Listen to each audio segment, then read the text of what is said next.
Here, we have a quorum. I'd like approval of the agenda, please. So moved by Mr. James, second by Mr. Jay. All in favor? Aye. Opposed, motion carries. Deb, you had, we'll get started here. Just remind, there are 2 pages at your desk tonight to be inserted and remove the pages that they replaced. And then there is the entire nursing home summary.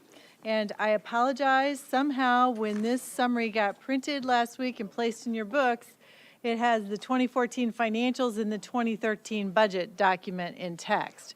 So the one at your desk tonight I knew you guys were working on it. I was waiting to see.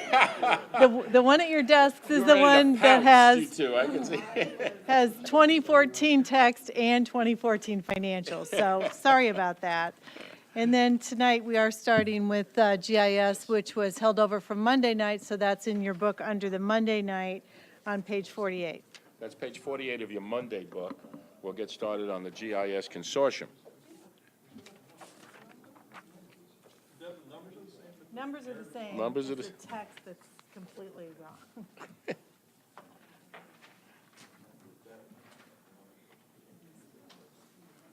Please introduce, hit the button in the center of your microphone. There you go. Okay. My name is Leanne Brehab-Riley. I'm the director of the Champaign County GIS Consortium. The Champaign County GIS Consortium is a joint venture that was created in 2002 via an intergovernmental agreement between the 7 member agencies. Those agencies are Champaign County, the City of Champaign, the City of Urbana, the University of Illinois, the Village of Mahomet, the Village of Savoy, the Village of Rantoul. Per the intergovernmental agreement, a policy committee was established, and that committee provides oversight to the GIS consortium.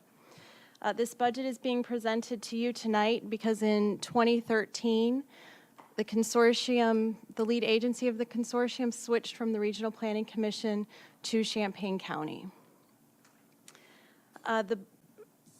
The consortium funding, the majority of the consortium funding comes from the member agencies of the consortium, as well as from some outside contracts. For example, we have a contract with Piatt County, so we maintain the geographic information systems and build applications for Piatt County as well as for Champaign. In terms of the budget overview, the collection of funding from the member agencies occurs once a year, and really could not be adjusted reasonably for the 13th month. Because of this, you will note that our expenditures exceed revenue. As approved by the Consortium Policy Committee, the fund balance will be utilized to cover this 13th month. So the majority of the reason why the expenditure exceeds revenue is because of this 13-month budget year that the county has. With regard to the fund balance, you will notice that there's going to be an anticipated increase at the end of FY 2013. This is in part due to cost savings that have been realized by moving the consortium from the Regional Planning Commission to the county.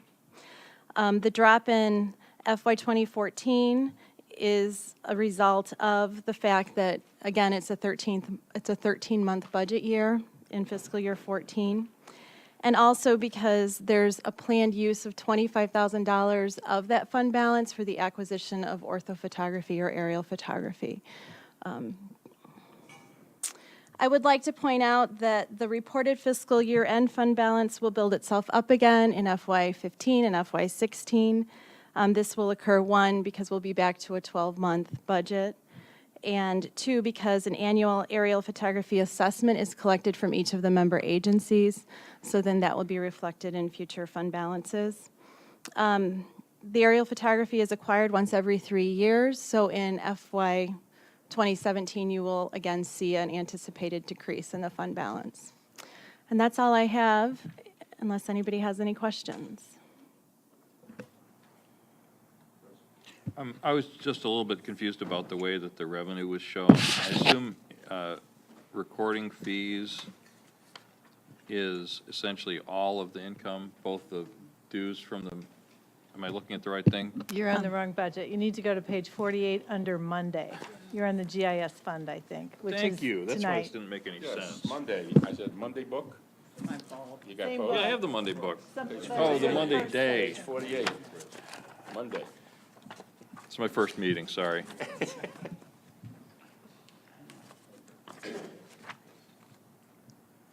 Okay, thank you, that looks You're much very better. welcome. I did want to point out, in addition to the member agencies, there are a lot of other groups in the county that use these services, sanitary district, drainage districts, things like that. So there's revenue from them as well, even though they don't pay a membership. Thank you. Any other questions for, go ahead, Max. Thank you. The bulk of this money is coming from a fee Member fees. and also contributions from the individual cities. But isn't there a recording fee or something that? No, this is a joint venture. None of, you pay, Champaign County pays a membership fee to be part of this joint venture. Your membership fee comes from your GIS fund, but that's not what we're discussing here. That's a separate fund that will be discussed later this evening. Okay.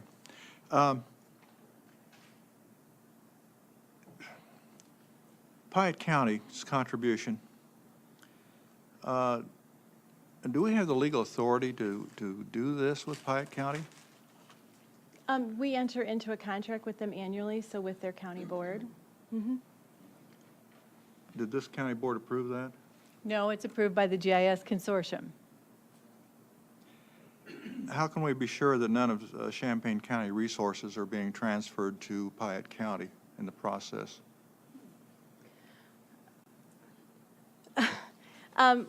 Well, it's essentially all the equipment and everything that the consortium has is owned by the consortium. So it's bought with consortium money. So it's really not part of the county per se. But why are you here tonight? The county is the lead I agency know. for the GIS consortium. You have to ultimately approve the budget that is presented to you by the GIS consortium, just as you approve the mental health board budget, the regional planning commission budget. So that's why it's being presented to you. I can tell you that when a contract is entered into with Piatt County pays the full cost of the consortium providing services to them, including, the share of equipment and anything software. that goes into those services. Well, I have nothing against Piatt County. Matter of fact, I have a lot of friends over there, including my brother lives over there. So that's not here nor there. I just want to be sure that there's no way that we're transferring Champaign County resources from this county over to Piatt County without having the legal authorization to do so. So thank you. Chris? I mean, Gary, you could make the same case about transferring Champaign County resources to Savoy or Mahomet or Rantoul or the University of Illinois. I mean, everybody in the consortium presumably has to pay their Share. freight. And if they're not, then that's on the consortium board, right? Patsy first and Jeff. Oh, okay. Gary, All right. go ahead. All right, well, we need some good agreements. We need a good quality cost accounting, because I can tell you that it is something that you can get in trouble over. And it's a little bit easier if money is staying at least within county, because these entities you're talking about, Chris, other than Champaign County, are still part of this county. So I've been assured by everybody involved, apparently, that we're going to be fine. So thank you. Ms. Petrie? Can you just very quickly help all of us understand the basic idea of how the membership fee gets calculated? Is it by population? Is it by geographic size? Yeah, the original formula was per capita. So there's a base. It essentially uses the RPC method because that's where it was. So there's a base level was set, and then a per capita calculation was made. So that helps me understand why the Champaign County amount is so high, Correct. because it's the whole county as compared to The county cities. calculation is slightly different, so that was just a, The county calculation is different because the county has the benefit of collecting the recording fee for GIS, which is paid by the entire county. So our contribution is the largest. That's also why Champaign County is the lead agency, because we basically own a larger portion of the infrastructure just by virtue of where the statutes align revenues that go towards GIS. Okay, thank you. And then my second question is, since I've never read the documents that set up the consortium, what guarantee is there, or is there any guarantee that Champaign or Urbana or Rantoul, the university, will continue in the consortium, or can they pull out at any time and then we would be minus those particular dollars? yeah, there's stipulations in the intergovernmental agreement about what will happen if a member agency decides to extract itself from the consortium, but we hope that we provide them with good services so that doesn't happen. I'm looking ahead. Thank you very much. Max? Gary brings up a good point, and I guess my question is, would you be able to expand the consortium to neighboring counties? In the past, we have attempted to expand the consortium, but, you know, Piatt County really is the only county that's kind of invited us in and let us help them along. A lot of the counties use consulting firms, so there's several consulting firms throughout the state, and the counties choose to go that route. Yeah, it would help spread the cost out. Yeah, we've worked really hard since the consortium's been established to bring in contracts. So Piatt County is just an example of one contract. I mean, we've received federal grants in the past, things like that. So we work hard to get other funding to subsidize the consortium. Great, thanks. Any other questions? Okay. Thank you. Thanks. All right, we're going to move to A2, which is the nursing home fund. If you open up your book to Wednesday now, move back to the Wednesday section. Nursing home is the first section there. No,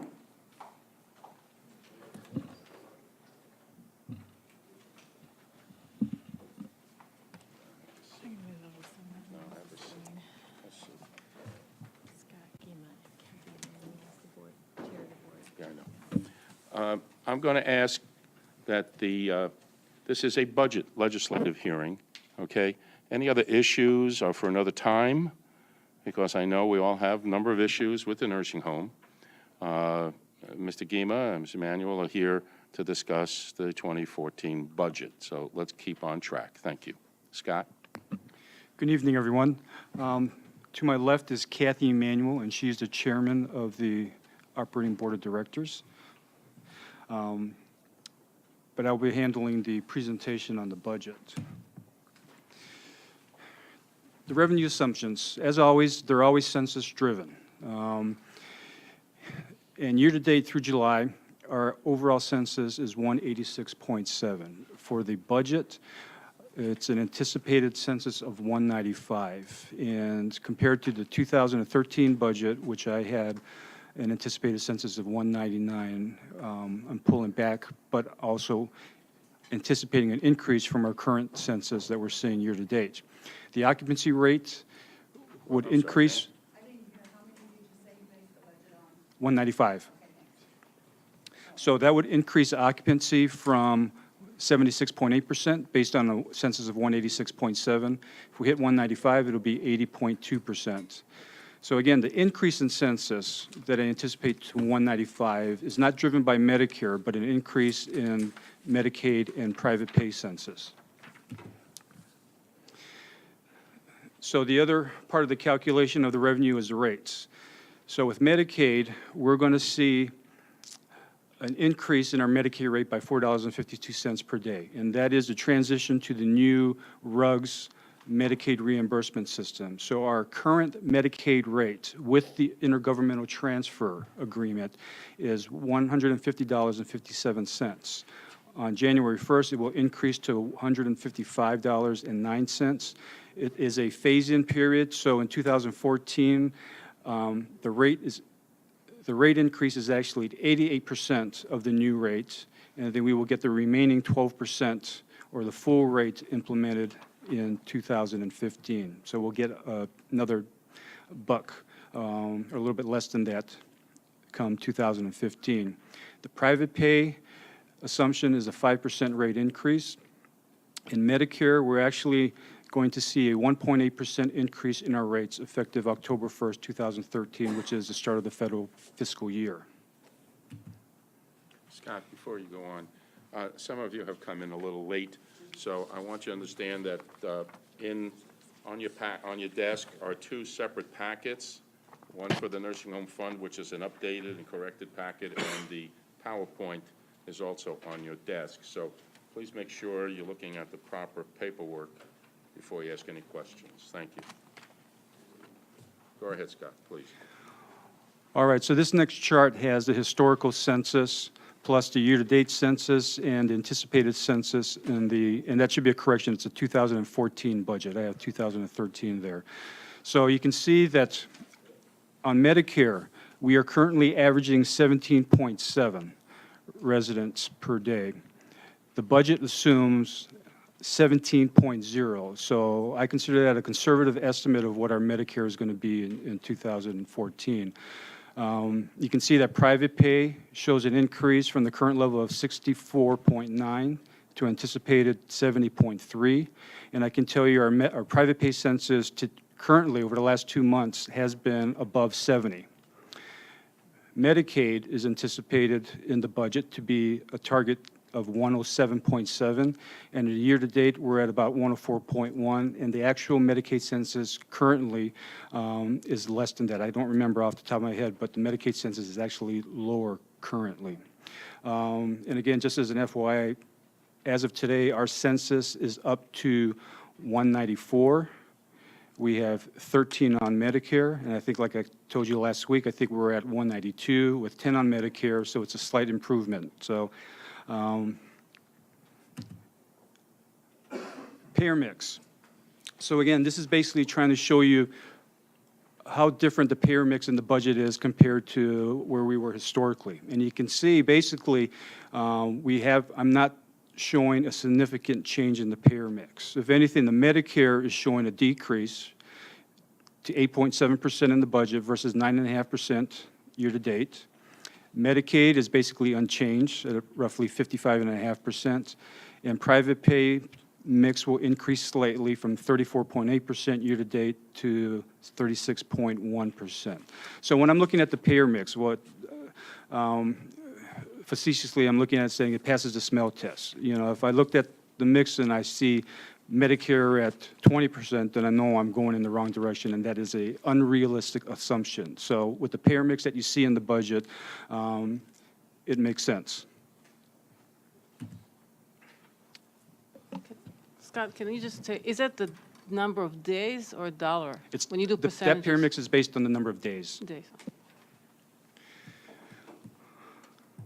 All right, so now despite the fact that I am anticipating a lower Medicare census on average in 2014, that doesn't mean that we're doing everything we can to try to get as much Medicare into the building as possible. So again, the revenue strategies that we have in place or are working on to increase our Medicare, it's basically the third bullet, building that strong collaborative relationship with both hospitals and both physician groups in town. And we could probably add into that because of the, hopefully, future implementation of the dual eligible managed care program sometime next year. Also building that relationship with Health Alliance and the new player in town, which will be Molina Healthcare. And we have already been doing a lot of work with both Health Alliance and Carle Clinic and with Presence in building our relationship with them. And basically what that means is we want to become a go-to skilled nursing facility in the marketplace. And so one of the main issues for the hospitals is reducing readmissions. They don't want to see a Medicare that we get going back to the hospital. And one of the other items that we implemented last year is the respiratory therapy program, which has been very welcomed by the health plans and by the hospitals. On the expense side, it's fairly straightforward in general. Wages are increased by 1%. Now, we will be getting collective bargaining negotiations because our contract expires at the end of November, but we have a 1% increase built into the budget. And that is based on the last 3 years, the CBA had a 1% increase. So I'm just following our historical trends over the last 3 years. IMRF, health insurance and other benefits, those increases or changes were per the county's figures. Non-labor in general was increased by 1%. Now, there are certain items that have different changes. So, for example, food costs. Our food costs have been up to $7 per day, and the budget is anticipating coming down to $6 per day per resident. Items like for lab pharmacy that are tied to Medicare census will see a different trend based on what the Medicare census is. And again, one of the things with those Medicare expenses, because we are anticipating higher acuity residents that we're taking care of, we've actually bumped up those expenses more than 1%.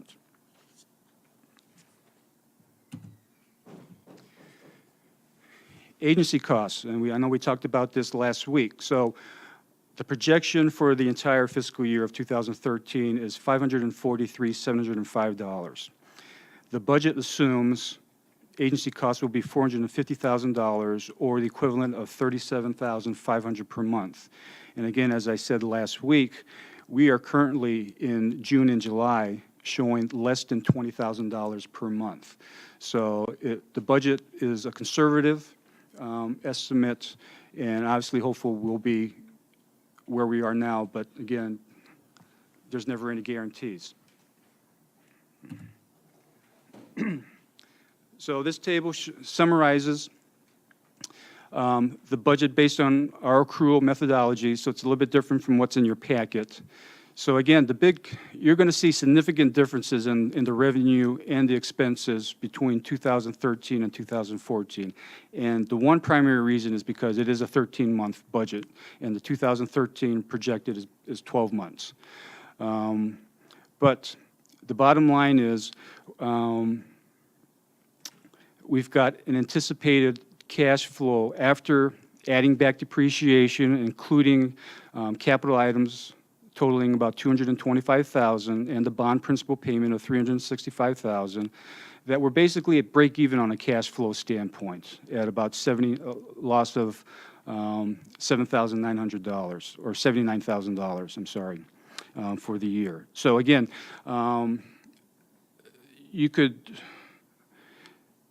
my assumption in the budget is basically trying to see where the budget neutral or the break-even point is with the capital investments that we have in place or anticipated for 2014. Because again, in 2013, I did not have any capital items in the budget.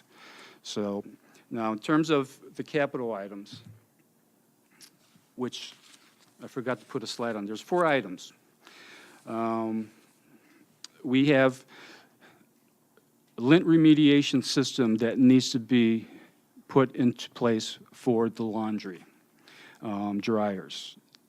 A adequate system was never installed when the building was constructed. And so because of that, we have been dealing since the opening of the building with significant operating expenses to fix all the boilers in the basement. So the remedy to that, after consulting with our subcontractors and with GHR, is that we have to put in a working lint remediation system. The other items include a $50,000 projected budget for the kitchen, for equipment. primarily to make sure that when we're delivering food, that the food and the trays will keep warm by the time they're delivered to the dining rooms. We also have an investment or potential capital investment of $75,000 for an electronic health record. One of the things in working with the hospital community is being able to get that digital link up with the hospital so that we can get what's called the transition of care information or documents electronically transmitted between the providers. That helps improve the continuity of care between the provider, within the provider community. And also internally, an electronic health record will have some efficiencies that we will see on an operating basis. And probably the most glaring efficiency that we'll see is part of it will be an electronic medication system. So right now, whenever we get a physician's order, a nurse has to manually write every medication onto the medication record. And every month, every medication for every resident has to be checked against the orders. And that significantly increases the amount of nurse time, whether it's an RN or LPN, every month just to do that reconciliation. In the electronic health record, that is done automatically. One of the other things that an electronic health record can do is it would automatically flag an abnormal lab or if someone has spiked a fever. So if the CNA writes down that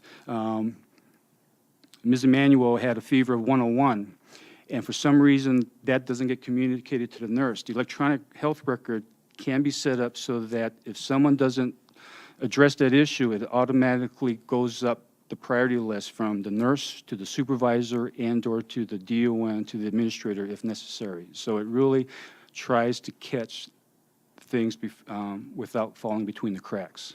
So if you had asked me 10 years ago to make an investment in electronic health record, I said it's not worth the investment. But with what we're seeing with the technology, I think it's time for us to take a closer look at implementing electronic health record system. And the fourth item, off the top of my head, I can't remember, is, physical therapy equipment. So in talking with the Molina Healthcare and Health Alliance, as they're looking at implementing this dual-eligible managed care program, we're the only nursing home that has an adult daycare program. And our census currently runs about 12 or 13. And that's pretty much where it's been historically. One of the things that they are interested is providing outpatient physical therapy, speech, or occupational therapy service to the adult daycare residents. And again, the reason for that is if they provide those therapy services, it will hopefully delay or prevent an individual from having to be admitted either to the hospital and or to the nursing home. And hopefully they can keep them at home for a much longer period of time. And so there's been a lot of interest. And also the VA is also interested in the adult daycare program plus the outpatient therapy. So we think that that is a wise decision to purchase physical therapy equipment. We have the space because we have the old child care daycare area that is not being utilized except for storage at this point in time. And so there's very little remodeling that will need to be done. So the $50,000 that I have earmarked is specifically, the majority of it is for physical therapy equipment. So, again, looking ahead on this last chart, what we've been doing is to improve our relationship with the provider community, because that is probably the best bang for the buck, so to speak, to make sure that we keep our beds occupied as much as possible. And again, the recent increases in admissions reflect this. So again, in June and July, we've seen record-breaking admissions of 39 and 38 admissions in June and July, respectively. In addition, you've got the introduction of financial incentives or disincentives for the acute care providers, meaning that they will get dinged if their readmission rates are high, meaning that they will get less Medicare reimbursement. So we've been working on for over 2 years now to try to reduce readmissions through what we call as the Interact program. And it's basically a teaching and a clinical assessment tool that was put together by CMS or Medicare to help nursing homes try to get a handle and reduce readmissions to the hospitals. And again, the second bullet, improve medical management. And that is by building that closer relationship with the provider community. We are starting to see more investment in physician and/or nurse practitioner present at the facility. And then the last bullet is, with the introduction or the start of the dual eligible or the MMAI program sometime in 2014, that will provide us actually additional opportunities to become a go-to facility for that program. And that means that we have the ability to hopefully get more Medicare, but also hopefully more Medicaid census in the population, into the facility from both health plans. And I'll take any questions that you have.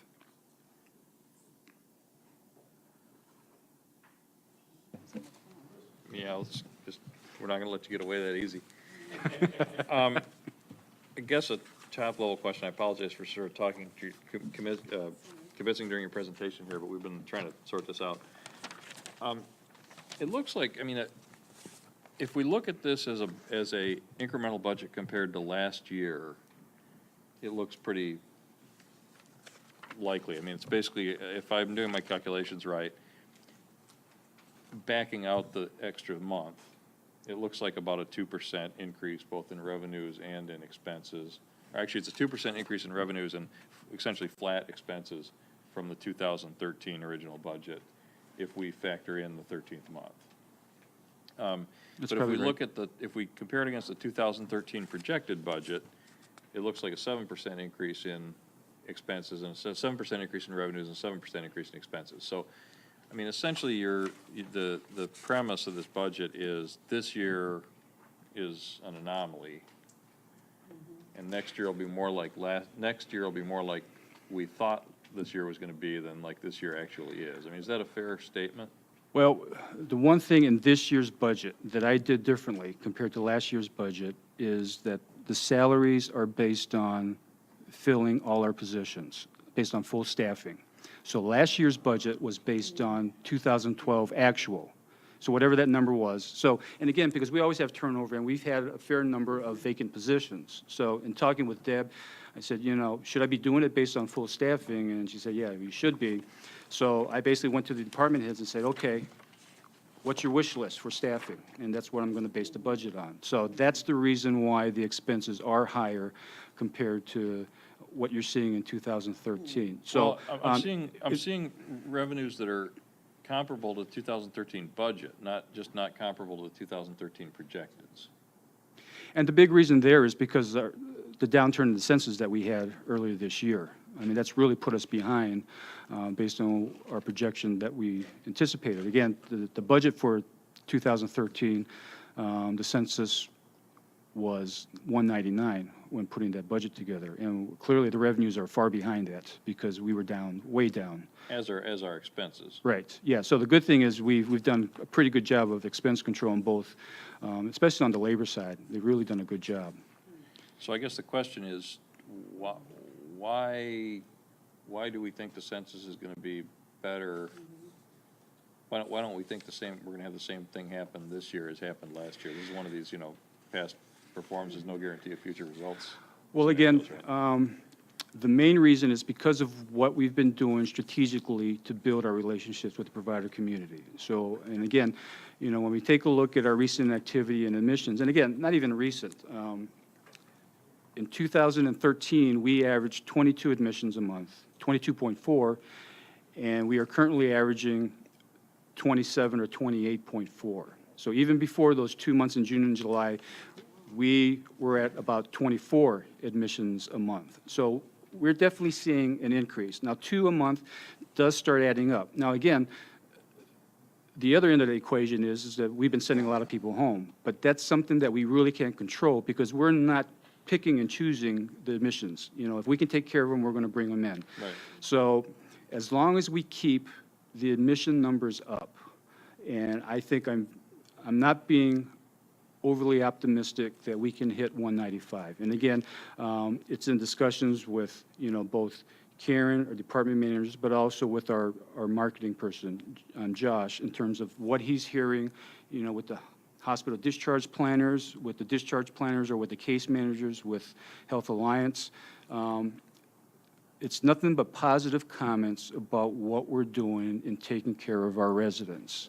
So when I keep hearing those positive comments, and it's not going to be 100% all the time, obviously, but there is definitely an increased trust and comfort level with CC&H today compared to back in 2008 or 2009. And so because of that, I'm confident that we will see over long-term trend, even until next year, that we can hit or maintain a 195 census. Now, you know, we hit 210 in December. It would be nice, but I don't know, to sustain that on an ongoing basis would be an unrealistic expectation. But again, the budget for next year is based on not even increasing the Medicare. It's an increase in the Medicaid and the private pay. And again, the other trend that we've been seeing is our private pay admissions over the last 4 to 6 months has also increased. And I don't have the numbers in front of me, but that is a very good trend also. So if that continues, the payer mix will continue to improve slightly with more private pay and less Medicaid. So again, each Medicare, if we increase our Medicare average daily census on an annual basis by 1, that 1 extra adds about $150,000 in revenue. Expenses go up incrementally, but it is a pretty big margin in Medicare, because we're not going to have to increase the staffing significantly by increasing our census by 1. So again, so if we hit 20, the bottom line is going to look much better. So I believe that the payer mix that I have in the budget is a conservative estimate of what we could anticipate next year. So if I can follow up, let me ask the hard question, which is, we didn't see, and I think I understand your explanation. We see increases in regular full-time employees in a number of budgets, despite the fact that the stated full-time employee headcount stays the same. You're saying that that's a result of vacancies now, which aren't reflected in the headcount. I mean, we have 200 and what is it, 202.5? What's the 232.4? Sorry, I don't remember the number. 202.5 shown last year and shown this year. But what you're saying is that a significant number of those positions were empty in last year. A perfect example would be environmental services. I can't remember what the... That's one of the ones we saw. Okay, so we've had 2 maintenance positions open for a while, and we had, or the director position was vacant during the course of fiscal year 2013. We've actually had to get assistance from the county maintenance department to help us out. Okay, so you budgeted in 2013. It would appear that you budgeted in 2013 assuming those positions would be filled, and you're budgeting in 2014 assuming those positions will be filled, but that accounts for some of the difference on the expense side between the 2013 budget and the 2013 actuals. In fact, you saved a lot on personnel because you had some vacant positions. Is that based on the actual, yes. Okay, so I guess my question is, let's say we fill those positions. Let's say 2014 does track more along the lines of 2013 than along the budget. What levers do you have to, I mean, do costs sort of naturally track expenses? I mean, obviously, a lot of your medical costs are dependent on the census. So if census is down, revenues are down, but expenses are also down. I mean, to what extent can we count on that sensitivity as a hedge against a low census next year, and to what extent are we risking that by filling those staff positions before we have an idea how we're going to do during the year? Well, we do have a system, especially with, obviously nursing is the biggest variable that we have, that we would change based on the census level. And we do have, if our census is down, we have a procedure where we'll ask for volunteers to take the night off. And we have always had takers. Sure. So, and again, what we've seen in 2013 is that they have done a very good job of adjusting the staffing to the census. Now, again, we're always going to have those fixed labor costs, but when I look at the payroll reports, which I do on a monthly basis, it tracks that they're reducing our actual working FTEs based on the census. Because I guess the bottom line is, right, we don't really, it's not really a significant impact to the county board if the nursing home makes $20 million and spends $20 million, or makes $15 million and spends $15 million. We just need to make sure that we can align the expenses with the revenues, and we don't end up with a significant deficit. Right. I mean, my thinking is always, I don't want to have to come to you and say, I need a couple more bucks to pay the bills. Yeah, 'cause And we so don't we've have been any. successful over these years to not have to do that. And so, you know, basically, the mantra is, I want to make sure that we are always living within the tax levy. Now, I'd like to be able to build the fund balance or the cash balance as much as possible. Sure. And that's why we're always focusing on trying to fill every bed as much as possible. Because, again, obviously with the way Medicaid payments are, knock on wood, they've been great so far this year, but, you know, we can never have enough cash in the bank in case there are payment delays in the Okay, future. Then just one technical question, I'll shut up. You had a couple of budgets, I think maintenance was one of them, and what was the other one, Diane? Laundry services. That, in the description, it says this was consolidated with environmental services. Is that an error in the narrative? Because I couldn't see any way in the numbers in which that was actually. Oh, not the description of the budget, the narrative was consolidated. Oh, I understand. Okay, so they are separate budgets. 'Cause Yes. We couldn't, okay. Yeah. Thank you. So if you take a look at our financial statements, every department is separated out. Okay, this stemmed from our trying to figure out where the extra salary money was coming from, and that threw us. Okay, thank you. Appreciate your time.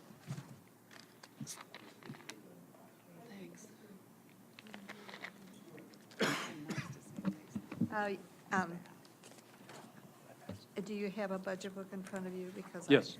I sort of had these organized. Okay. I'm starting with the organizational chart that we have in the book.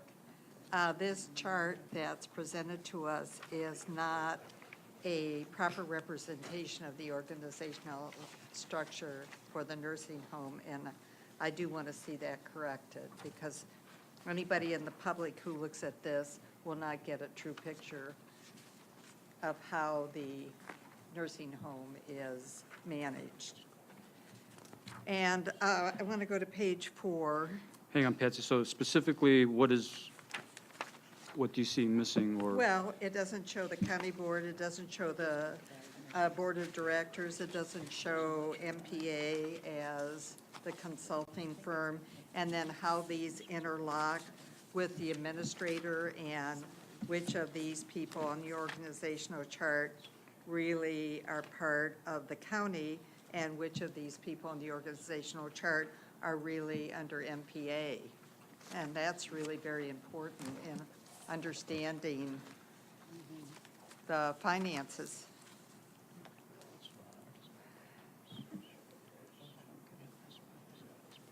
Okay, I'm on page 4, and you sort of explained through Chris's questions why this amount on 511.3 is so high.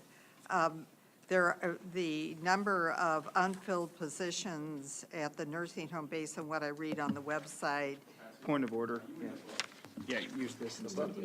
Oh, I don't You got to be have, on that I mentioned, there Here were you go, two Patsy. sheets. yeah, but I don't have They're right on your those desk. checked. Okay, The numbers Okay. were correct here, though, so that's where she's coming from, correct? okay. Right. All right, the numbers are correct here, but anyway, That's let me right. see if I can't transfer this over since I just got this sheet. Okay, 511.9, which is overtime. That's a significant amount of monies. Can you give us some explanation on why that is so high? One of the things, I rather have overtime than spend additional dollars on agency staff. So whenever I can have one of our own people work a few extra hours, we're going to do that. We have, and I don't want to go into the details in terms of the way the nurses are scheduled, but we want to take a look at that to see if we can improve that process. But that will take cooperation from the union to do that. So there's things in the collective bargaining agreement that prevent us from controlling our overtime better than what you see here. Okay. And then the next line, 511.43, the no benefit full-time employees. what I'd like to understand is the configuration of full-time employees who are not receiving benefits. The majority of those individuals in that line item are CNAs. And so I think that was in place for a long time. I don't even know how long ago that was started. And basically, if an employee decides not to take benefits, they get a higher hourly wage. And basically, almost all of our CNAs are no benefit Okay. employees. All right, that helps me understand that. Thank you very much. Moving down to 52210. Let's see if it's the same. 52210 is food. And the amount projected for 2014 in its 13 months is considerably less than 2013, yet you are anticipating or budgeting on a census of 199. 195, thank you. This concerns me a little bit. Well, the other factor in the equation is our average food cost per day this year is $7 per day. So the budget anticipates a reduction down to $6 per day.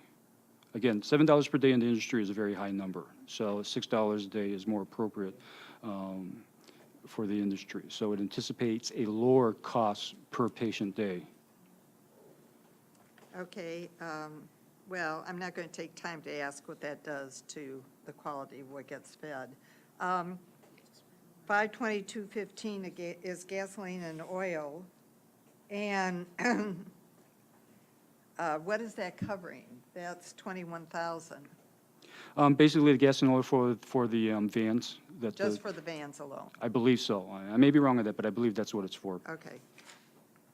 All right, it just seemed high standing alone. On line 5337, which is professional services, I was trying to figure out, is that the total of the various professional services listed on the succeeding budgets that we have For here? all the departments, I believe professional services are in there. In there? Yes. Okay. All right, and job-related travel, which is 53312, is that related to what? I mean, that's basically what it says. Any travel, usually mileage expenses related. So for you traveling here? No, not for me. No, that would be actually come in professional services. Training. Yeah, someone goes to a conference and it's in Springfield, they'll get reimbursed their mileage. Oh, that's interesting amount of money compared to what we were talking about last night. Utilities are $460,000 as I add them up without phone. I do encourage some effort in starting to work toward some energy saving there. Even 10% is $46,000, so that seems to be. What is the IPA licensing fee, line 534, and it's 61? That is the bed tax that we pay to the state of Illinois. Okay. And the next line is 534.65. It is nice to see contract nursing being reduced, but is your projection of reduction due to the fact that you're projecting a full staff? We're always hopeful that that's what's going to happen, yes. And so, again, we've done a really good job this year of getting our agency expenses down. So hopefully, worst case scenario, we keep it at the current level. I have no idea if we could actually ever get it down to zero, but we are working in that direction as much as possible. All right, thank you very much.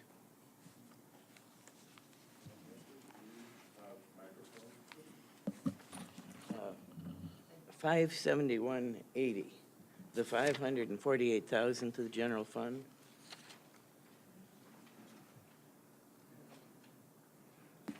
That is the debt service on the $4 million construction bonds. How come it's changed so much? Because there's a third, we have to pay the annual principal and the semi-annual interest twice out of this budget because we pay it in December. And I may have left out, now that I'm looking at this, the principal payment that we've made this year, and that's why the 2013 number is lower than it should be. But the 2014 budget has the entire debt service, both principal and interest in there, I believe. And 2013 should be more like 310. Jeff, did you have your hand up? Go. Thank you. Thank you, Mr. Gima. Thank you, Ms. Emanuel. Looking at your hopes for capital purchases, I think that you've had a chance and to review those. We may not have the opportunity to approve, for lack of a better word, or just if we don't have the cash this time around. Have you prioritized this list of 4 things you would like to do? And if so, what did the nursing home board recommend if you could only have a few of these items this time around? We have not discussed in detail these particular capital items, so it's just part of the budgeting process, I put that in there. But we haven't had a formal discussion on that issue of prioritizing which of these, or giving any more detail to the board of directors on these. I haven't done any deeper cost analysis of this, but knowing that these are 4 items that I'm getting feedback from the staff that we should have into the budget, I stuck it in there. So we still need to go through that process. So again, if one of the things is if our census does drop for any length of period of time, one of the first things that will probably get put on hold is the capital items. And then that will be the discussion with the board of directors, as you say, prioritizing which ones we want to tackle first if we have to prioritize based on our operating condition going into next year, and or if we have payment delays going into next year. Because again, the budget does not anticipate or include any assumptions on cash flow issues that potentially could happen with the state. When do you feel like you will have these finalized and determined? It seems somewhat quick to just put them into the budget without doing any sort of cost benefit or trying to understand if this is something that's actually going to give you a positive impact on your budget or where it may also impact your budget. Well, again, my philosophy when I'm doing the budget is, it's done to a certain extent, broad strokes. To do the numbers work? Am I going to have enough revenues to cover the expenses, including the capital items? So even if those numbers are not firm, based on what I believe are conservative estimates on the census and the payer mix, we have a pretty good shot or high likelihood of being able to generate enough revenue to cover those capital items. But also knowing that if they don't pan out, that we can defer those investments to a later date if necessary. But I think probably, again, we haven't discussed it with the board of directors, but in my opinion, the food service investment is probably the highest priority that we have out of the 4. So with that said, I assume that the board of directors has not had a chance to look at the budget at this point and give, We did look at the budget. but that includes those 4 items? It did. Okay. And we did have some discussion about those 4 items.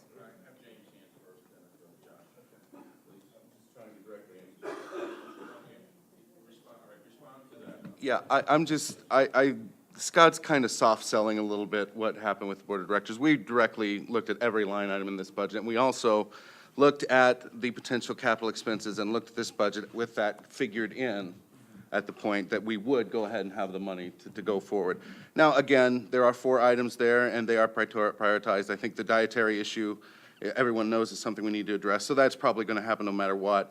The lint thing, that's to eventually reduce costs on repair on the boilers, so that's another that we'll probably almost go through.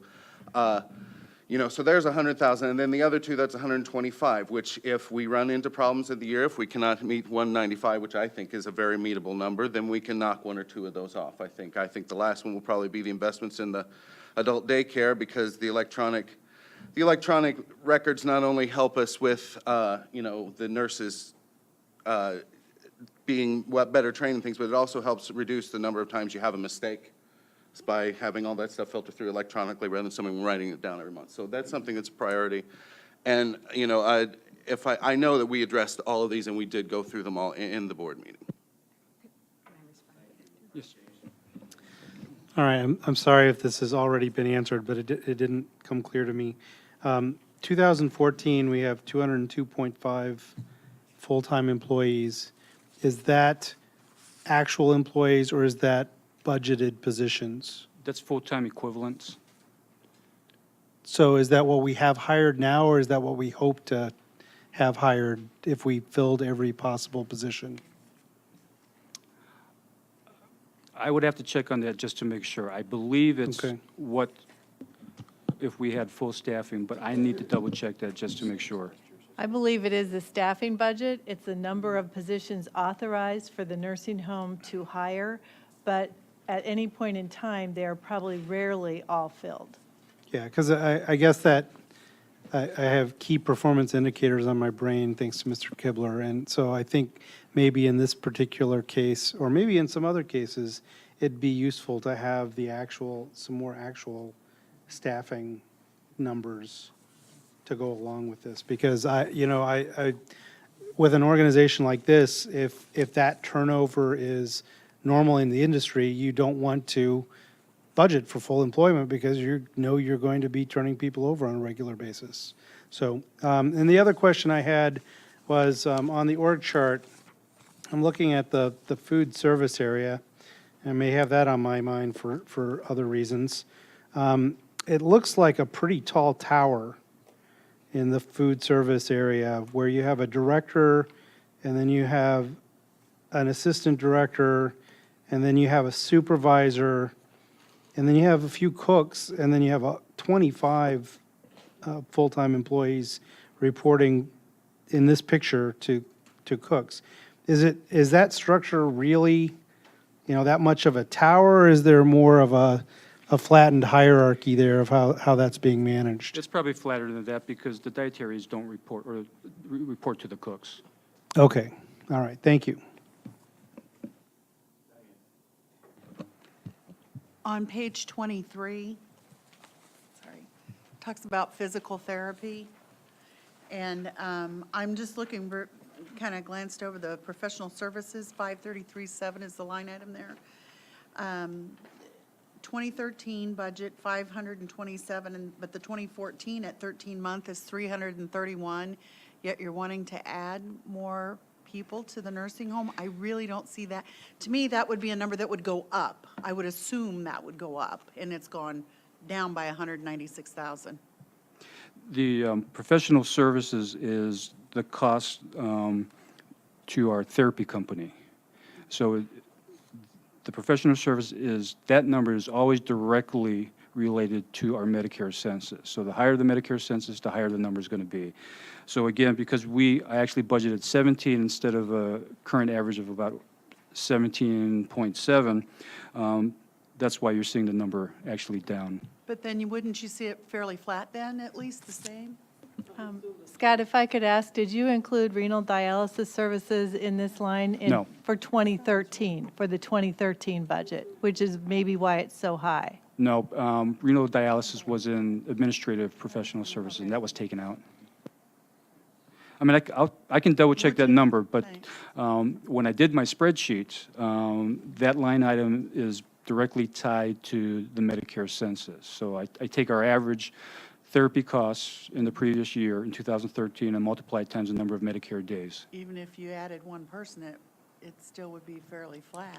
Well, again, versus it's not going based on down. person because our rates with them is based on the amount of therapy given, not on personnel. So the therapy company is basically at risk for providing the adequate level of staff. Well, if you'll just get back with that, because I think you know what I'm asking. Yeah. Okay. It's not passing the smell test is what you're asking. No, it's not. That's a good question. And again, we have the same issue with the other departments for occupational therapy and speech therapy. Yes. So you're looking at the same trend. So Diane, I'll get back to you on that. I have questions on the rest of these budgets. Are we at that point in our conversation now since Diane asked a question? Okay, great. I'm asking if it is appropriate to ask questions on the other nursing home budgets. Diane just asked one. Are we moving forward to that? Okay. Okay, well, he hadn't reviewed them. You want to review it first? You want to have Scott review that area before you? Doesn't matter to me. Well, I'm looking at respiratory therapy on page 25. And it's going from your notation of 70,000 up to 104. Is that a realistic jump? The project, because we started the respiratory therapy program Mid? roughly midway Oh, into the midway. year. Okay, So 2014 is for the entire year. okay. And then if we go to page 26, you have professional services on the 2014 budget at 108,000, and this is for a contracted speech therapist. Is that the amount of money for one individual? No, again, it's based on actual hours of therapy provided. Because again, we contract out our therapy services to an outside vendor. So we're not paying for the individuals, but by the actual amount of care that's being provided. Okay, all right. And, dietary, I can count that from the organizational chart, how many staff are on that one. But there is no listing of staff for the beauty shop. Is this one individual? That's on page 29. I would have to check on that. I'm not sure if it's one FTE or a little more than that. I'm not sure. Well, I'm looking at full-time equivalent. Right. In the same way with adult daycare, you don't list the number of staff, and you have a budget of 176,000. It's on this org chart, the number of full-time are all on here. Oh, they are? Okay, Yes. sorry. But again, the 2014 so budget small, I assumes couldn't read it. full staffing in the adult daycare, Okay. and we had turnover, especially in the director's position last year, or this current year. Okay, thank you very much. Jeff? First of all, I'd like to give you major kudos for being the first countywide organization that has actually given real KPIs in some of your funds, ones that actually have measurable impact provided by an end consumer. So kudos to you guys for doing that. That said, I would love to see more of it. The nursing home administration, specifically around survey results and as well as health, the Board of Health coming through, as well as more human resource specific ones regarding turnover rates, as Mr. Quisenberry alluded to. Just making sure, since this is the enterprise account, the big enterprise account of the county, we want to make sure that we are looking at everything we can to make sure our employees and our customers from an enterprise side are well taken care of. And the final side is regards to your Alzheimer's. One is way in the back, page 32.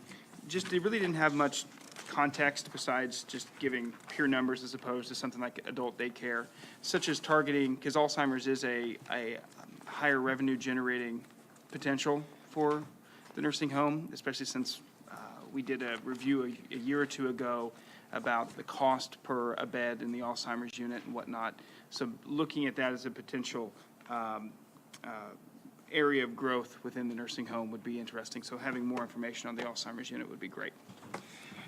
Yeah, just one comment about the Alzheimer's unit. So in theory, it is a higher revenue generating program because if you have a high percentage of private pay residents. So in our Alzheimer's unit, we actually have a high percentage of Medicare residents, and the state does not pay us any more for the high level of care that's required for the Alzheimer's resident. But that being said, if we do a good job of an Alzheimer's program, the potential is there to try to get more private pay. But our private pay increases that we've seen over the last few months has been on the non-Alzheimer's side as opposed to within the Alzheimer's unit. And historically, the mix has been pretty steady with a high percentage of Medicaid.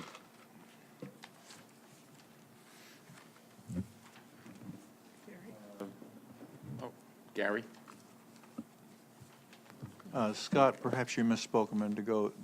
I think you said Medicare in the Oh, Alzheimer's unit? I'm sorry, I meant Medicaid. Thank you, Scott.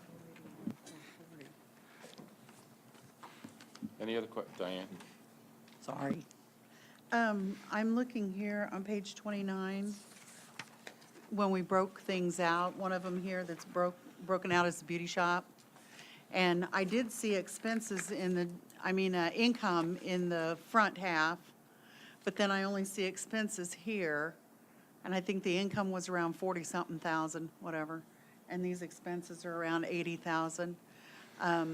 You know, so I didn't know why we only saw half of it here if we were breaking out the funds separate. Because then I would assume the salary was also included in this front half too, if you have the income in here. I'm sorry, Dan, I'm not Okay. The following you. income The is in income from the- administration. The income is on page 8 in administration. Right. And that's just, the accounting system has been set up that way forever for the nursing home fund. I can't tell you exactly why they didn't bring the revenue into the beautician, into the beauty shop budget, but Because that might all, if that was privatized, that might be a way to save you some money there, just a thought.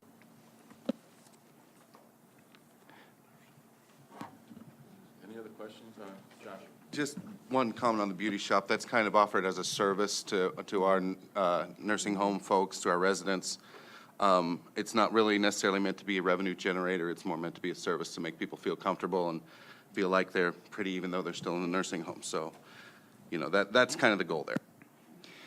And the other cost savings that indirectly or directly that we would see is if we didn't offer beauty shop services, we would incur transportation costs to get them. I guess then that makes me ask, well, where's the income coming from? Tips. Tips. But the tips? No, we're Some charging pay the and residents, some don't. the residents. Some pay and some don't pay, is what you're Residents saying. get a Okay. nominal charge, Okay. yes. I didn't understand with what he said. I'm like, okay. Okay. Are we all right on the nursing home at this point? Well, Okay. Thank you. Scott? Thank you very much, Randy, everyone. Thank you so much for coming in tonight. And I'm glad to hear the census is up. That's always good news. All right, let's move on.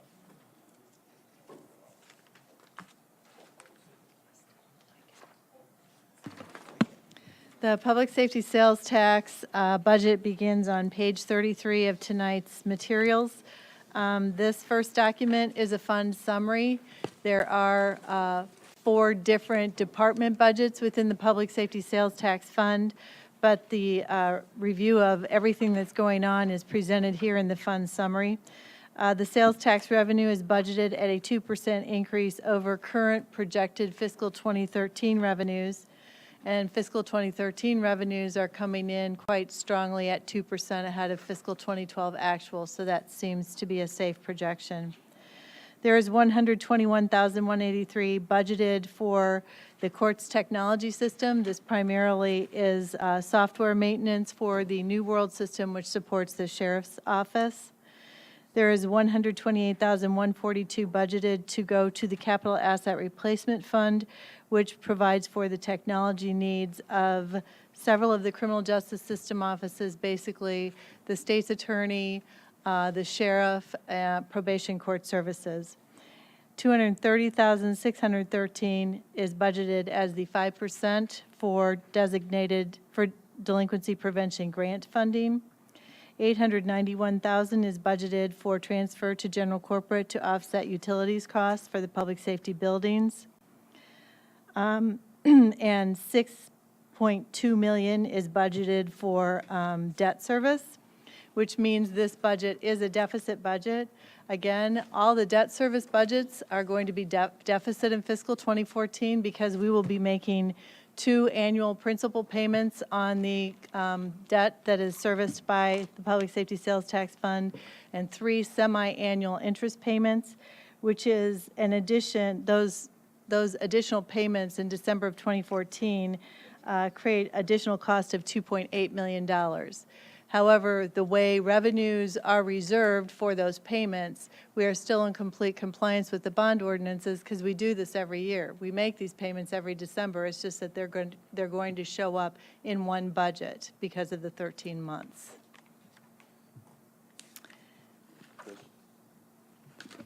Are you done, Deb? I am. I just wanted to mention that this is a draft budget. We have talked, I've already talked to the county administrator a couple of times. we're awaiting the results of the ILPP study, which we'll have on September 24th. And one of the things that I feel pretty strongly that we need to do is two things. One, we need to more accurately identify in the public safety sales tax. There are things that we're paying for out of general corporate fund that should probably be, that are more in line with the mission of the public safety sales tax than paying for utilities, and vice versa. I think the first order of business here, as we go into the September committee of the whole meeting, is going to be to look at reclassifying some expenses, just so that the public safety sales tax more accurately reflects what it's, so the budget more accurately reflects things that should be paid for out of the public safety sales tax. I think additional things that we may want to look at to be paid out of the public safety sales tax, for example, would be support of personnel who are going to be involved in the sheriff's new inmate classification program. If indeed we do decide to accommodate the public defender's request for additional persons or people, that would be an appropriate. The Public Safety potentially Sales Tax Fund appropriate cannot use. support the Public But it's Defender's an Office. offset. I mean, No, we could it look at offsets, cannot, right? it cannot support any expenses of the Public Defender's Office by statute. Okay, well, we won't do that then. And obviously, anything that comes, we're going to have to, September is going to be kind of interesting, because we're going to have to, I think, leave some things undecided in the form of reserved funds that will later be programmed based on what we decide is important, based on what comes out of the ILPP study versus the other needs of the county. So I think we'll probably be looking at the public safety sales tax with regard to that too. So I guess what I'm saying is, I can't ask many questions about this, because this is essentially just what we did last year, and I think it's pretty clear that next year we're not going to do exactly what we did last year. I would just add that this budget has been prepared based on the status quo, based on what the county board has approved in the past, and I fully expect that when you analyze it in September, you're going to tell me to realign or redesign how these monies are spent. And there was one other comment I wanted to make, and that is, when we subtract out the 13-month debt payment and the 13-month revenue, which is designated for debt, the actual fund as it's presented here is revenue positive in the amount of $9,540 for fiscal 2014. So this level of expenditure is completely consistent with your balanced budget approach that is documented in your financial policies.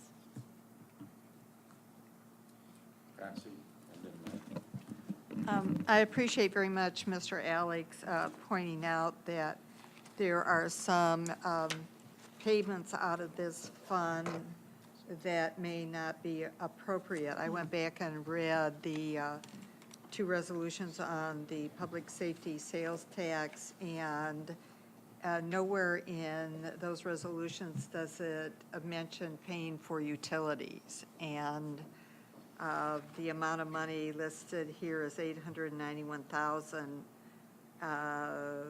That covers is the offset for the utilities for the public safety buildings. So I hope when we have the conversation in September and after the ILPP report that this will be part of our conversation, that amount of money.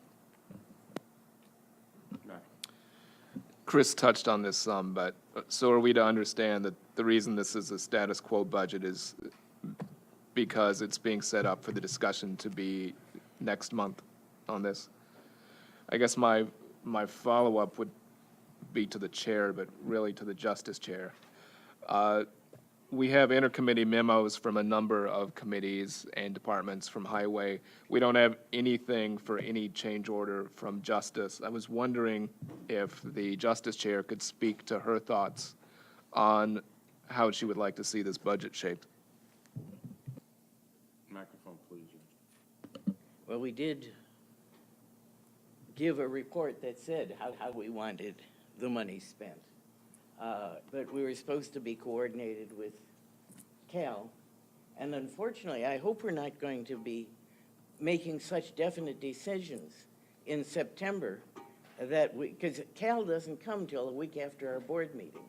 So I hope those decisions won't be set in stone so that when Cal comes, we can have the discussion that we've been meaning to have all this time in the large.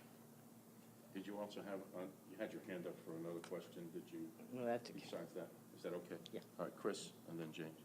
Just from the finance chair, yes, you're correct. I mean, I think the timing of the ILPP report with regard to the budget is a problem for everybody. And I think probably the best that we're going to be able to do, and I haven't gone over this in depth with the county administrator yet, but I think I hope that the best we're going to be able to do in September is to identify some amount of money which will essentially be held in reserve against several of the new requests in this budget.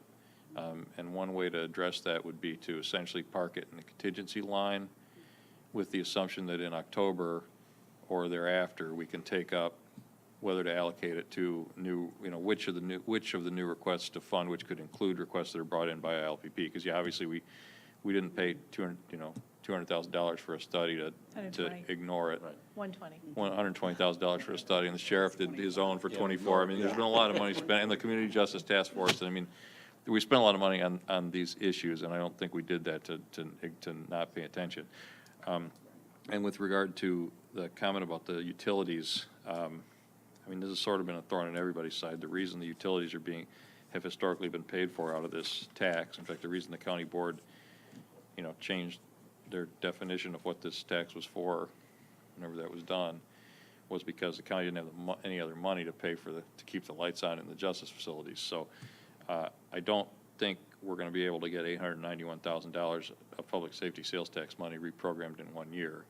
But I think we can at least make a commitment to move in that direction. And I think a down payment on that maybe for this year, maybe reallocating to some of these new programs out of the public safety sales tax and, pushing some money around. I think, I don't want to, you could say, well, it's just a shell game, right? We're just taking money out of here and putting it in here. But I think it's important to have appropriate line items in the public safety sales tax for two reasons. One is I think, sort of makes them more visible and makes a commitment on the part of the board, sends a message on the part of the board that we're going to be supporting these programs. And the other thing is, it's likely, as the economy recovers and as over the next decade as debt service is retired in this fund, that there's going to be money freed up for that. And I think that if the public safety sales tax is funding justice programs, there's going to be more of a tendency to grow those programs as the public safety sales tax grows or as money is freed up from debt service, as opposed to if they're buried in the general corporate fund someplace where they're just, fighting it out with all the other budget items every year. So I don't want to be accused of saying, oh, you're just playing a shell game with the public safety sales tax, even though, to some extent we are. I mean, the total revenue of the county is not going to change. The total expenses aren't going to change. But I think it's important that we get the public safety sales tax aligned with its original objectives. Thank you, Chris. James, and then Stan. John, did you have your hand up? Oh, Astrid, I'm sorry. Okay. Yeah, I don't know if I'm echoing what Mr. Richards said, but it did strike me because I have been talking to constituents about how we are going to plan to spend money on what we've learned over the last 2 years. And I'll say again, maybe in a different way, that just referring to the report that we got from the Citizens Task Force is not sufficient. I think there has been an opportunity for the Justice Committee to focus on what are the highest priority items from that and advocate for those.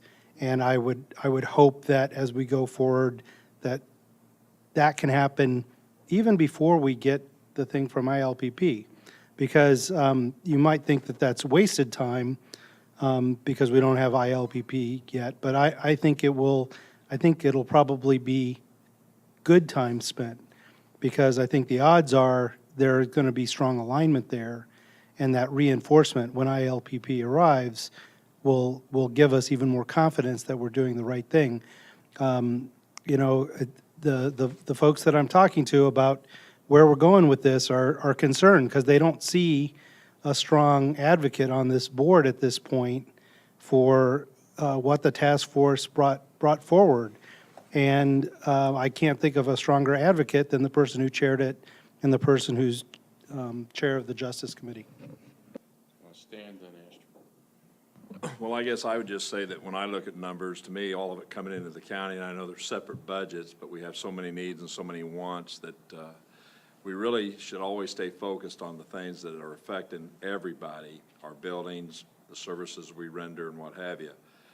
When I hear about new programs, again, like Chris said, there's only one pot of money. It's however you want to divide it up and send it here and send it there. My logic tells me if we pull this utility money out of here, and I have yet to have one of my constituents ask me why we're putting it in there, so everybody's constituents probably have a different concern. But if we pull it out of there, it's going to hurt other budgets. And we all know that our buildings are crumbling. And if we keep shoveling stuff around, or shuffling it, excuse me, we're never going to get to the real heart of some of the issues. And programs are great, and I'm expecting that report. But I don't think we all need to jump out there and say, let's start moving. Let's take it slow. Let's look at it. Let's plan it. Let's do it right. You know, some of you must get an awful lot more phone calls than me, and of course, I don't answer my emails, but my constituents, for the most part, are very happy when their taxes are lowered and they see us doing the right thing. Programs, they tell me all the time, like with the nursing home and that, it should have been done a different way. So let's just take it slow. Let's not just say, here's some money that, whoops, it shouldn't be in there because it doesn't seem right. Let's try to find the right way to appropriate the money and do the right thing for everybody. Thank you.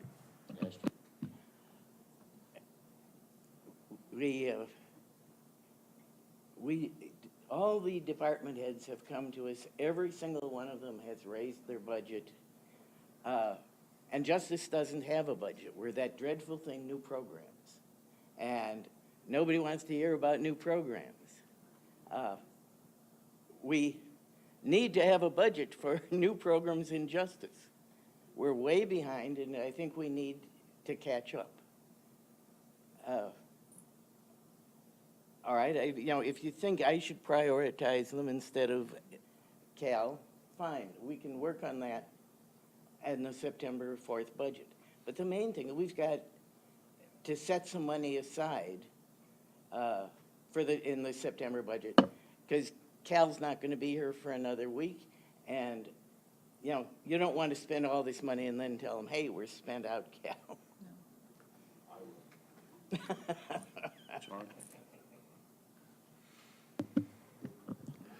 Thank you, Mr. Chairman. I guess my real concern is, excuse me, that we've had a lot of good discussion tonight about different things, which is what this is supposed to be all about, and I appreciate it, even from Patsy. And I mean that respectfully. My real concern is our corporate fund was in dire straits when they took that money out. It was before my time, by the way, but I would have supported that at the time. And just to jerk that money out, like Stan says, isn't going to solve, it may solve somebody else's new problem, but it isn't going to solve the old one.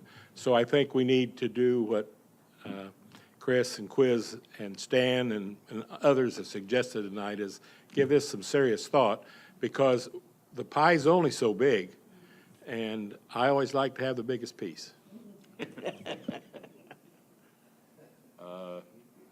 Mr. Carter? Yeah. Well, that's what your COW do. That's been a big part of this. Since I've been on this board, this car done shift around different entities in these departments. You don't know what they're doing anymore. So that's how you get to where you are now. Is the legal service used to be fine. But then they came in and started sneaking out this little part, putting it over here, and putting it over here. So that's the reason you have a harder problem than you do now. A lot of this stuff need to be put back in the proper committees, where it can be dealt with. Thank you. Yeah, I've had a lot of discussions with the different groups about some of these things, and I think they're important, but at the same time, we have to think about what they're going to cost and make sure we fund them properly. If Deb said, I think I heard her say anyway, that if we remove the money, even without removing the money, we only have 96, we're only going to make budget by in this fund by $9,700 or something like that. So obviously, we're going to have to put something else back in there to replace it. And where things go and don't go, and I heard some other things that are important, facilities, roads, you know, other things. And some of these budgets, even tonight, this nursing home budget seemed like it went up by about $500,000 or $1 million, even with the 13 months. So I think we need to be careful. I think this has been a good discussion on the public safety sales tax, because I think it really crystallizes what we're going to have to do over the next month. We have heard a number of proposals for new spending on things that are desperately needed, and most all of us have chimed in to say that we need to fund things that we think are important, but not those unimportant things that other people think are important. And maybe you guys have the numbers, total numbers of requested new spending versus what the actual kitty might actually be, but it sounds like both caucuses are going to have to really have some hard discussions about what they want to actually try to fund before we go in in facilities next month, if we're going to really prioritize the things we want, because of course, just like usual, we don't have a lot of money to go around. When we went into budgeting for this year, we understood that with a 13-month budget, we were going to budget for 108%. We were going to have a big deficit, which would not be a real deficit, but just a bookkeeping error.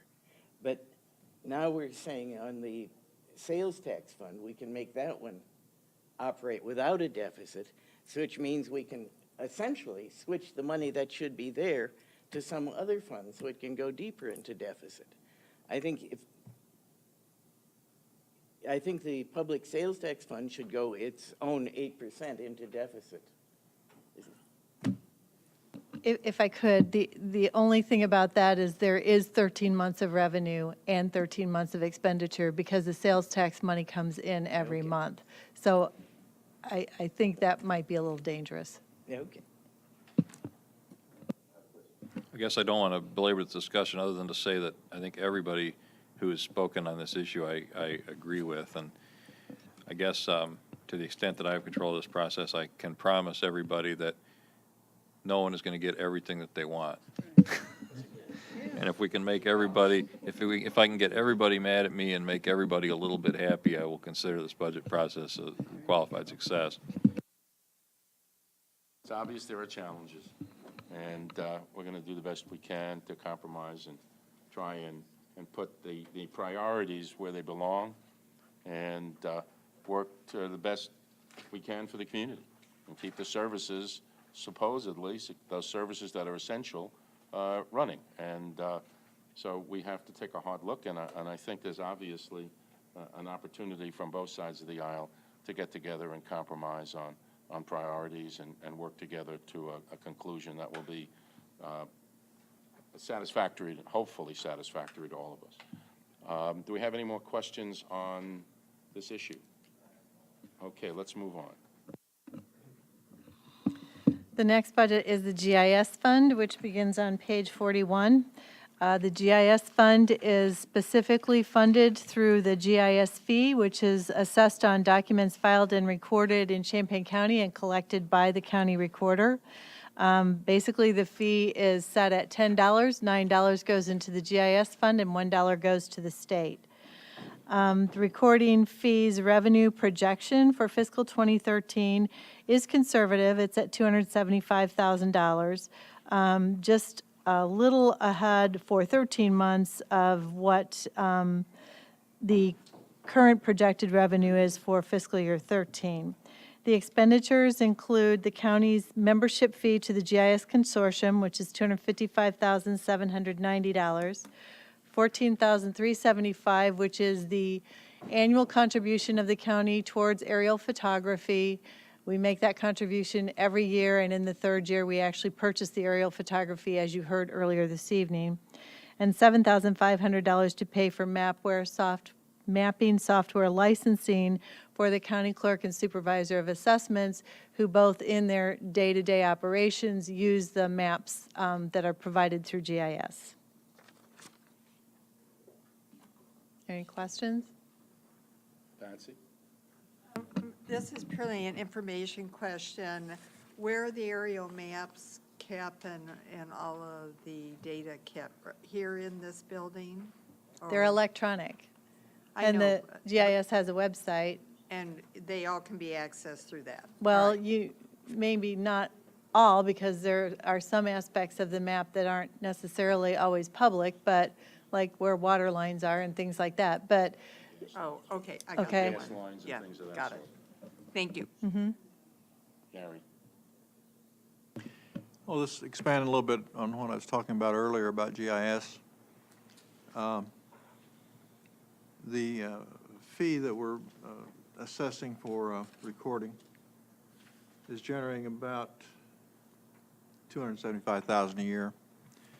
Their budget's running on a 12-month basis around $575,000. Roughly, the fees are paying roughly 50%, the recording fees are paying roughly 50% of the budget. The balance is coming from contributions back from the villages and cities and some of the miscellaneous sales that we've been able to acquire. This fund is driven by fees that will not grow appreciably. And we're dependent upon the goodwill and need of the villages to come up with the other. So I'm a little concerned about the long-term funding of this program and the fact that it basically has become a county program, even though we call it a consortium. I think as we go along, these other entities are going to start putting their own GIS folks in place, and so there'll be less interest on their part, the cities on their, for instance, to contribute in the future. So I think this fund is something we need to watch and be concerned with and make sure that we really want this to be part of our county operation. That said, I realize that there are a lot of good things that can happen with a good GIS database, and also it's a never-ending job. You never get done with it. So, again, thank you. If I could, I just would like to remind the board of the basis for the creation of the GIS consortium among these member agencies, and it's a joint venture. The other joint venture we have in Champaign County is MetCAD 911 services.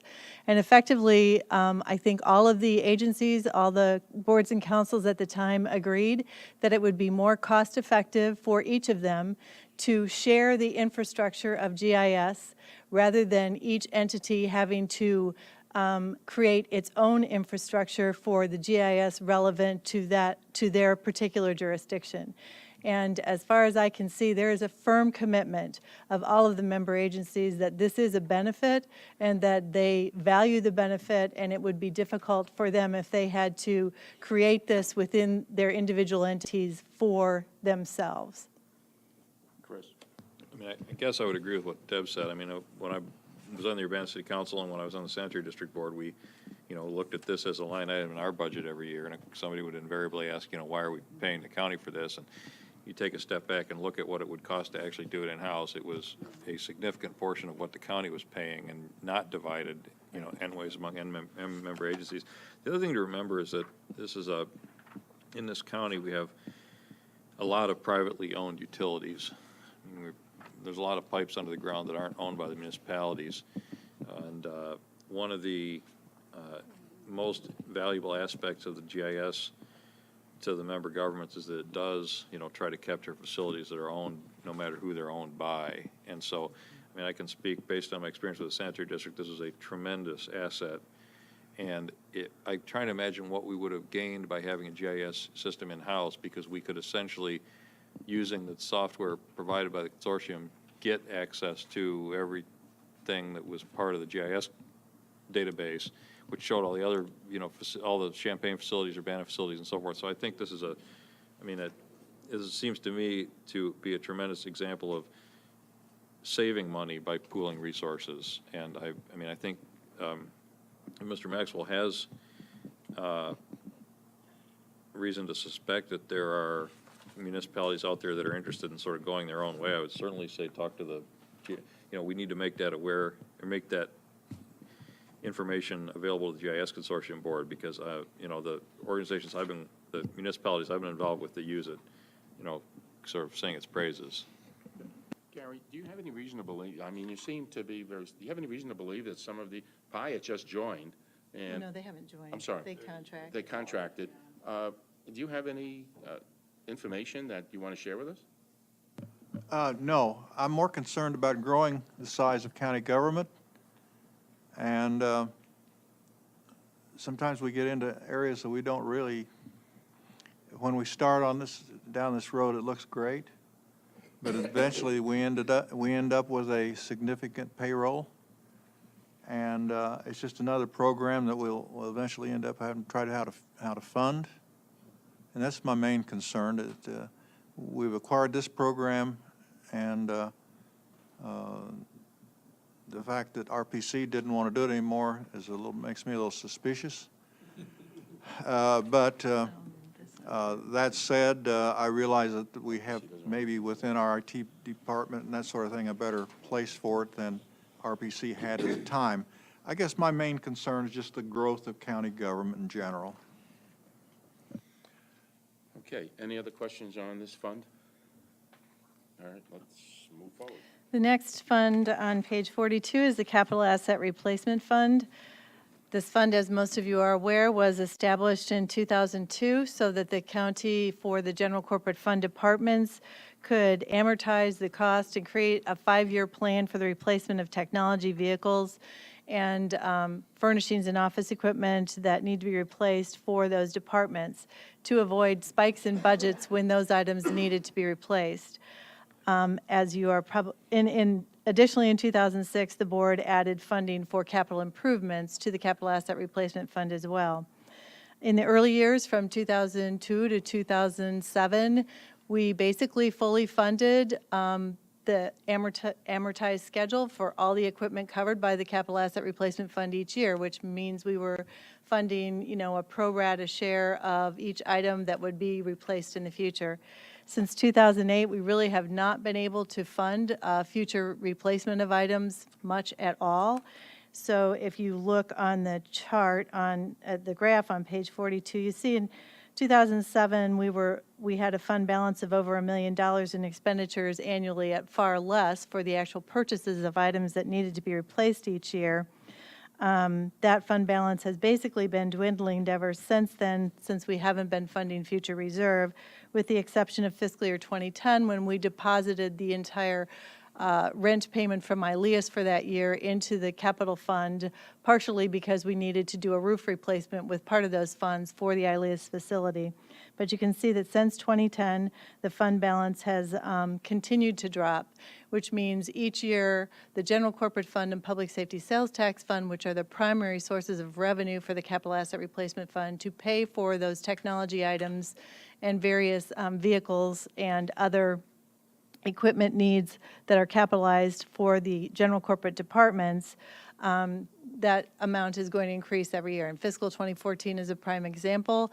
Last year, to take care of the current replacement in 2013, we budgeted $123,000 from the general corporate fund. In order to do that in fiscal 2014, we're budgeting $246,000, or basically twice as much. The other thing to point out about the Capital Asset Replacement Fund as it is presented to you, pursuant to direction from the Facilities Committee, we have included the additional $750,108 for facilities projects. And if you look on page 62, that is the Capital Asset Replacement Facilities Replacement Budget, and it specifically lists all the things that Facilities has recommended to be included in the budget for next year. All of these are paid for from the General Corporate Fund, which significantly increases the transfer from general corporate fund into the capital asset replacement fund. All of these items would be scheduled for replacement in 2014, with the exception of the last item. There is $149,410 that would be reserve funding for roofs that are scheduled or need to be replaced in 2014, or in 2015 and 2016. Any questions? Chris, a microphone, please. The sheriff has his own vehicle allowance, right? We did not put the sheriff's vehicles, the sheriff's law enforcement vehicles are not in this fund, because basically he needs about $225,000 every year just to Right, keep he the goes through 'em- turnover of He his goes through them a lot vehicle. faster than we do. Well, in order to keep his fleet current, he needs to spend the same amount every year. He basically replaces about 5 Oh, cars I a year. see, okay, so it's. And they just rotate through. Because it's budgetable, it doesn't need to be banked as a capital asset Exactly. replacement. Okay, thank you. Yeah.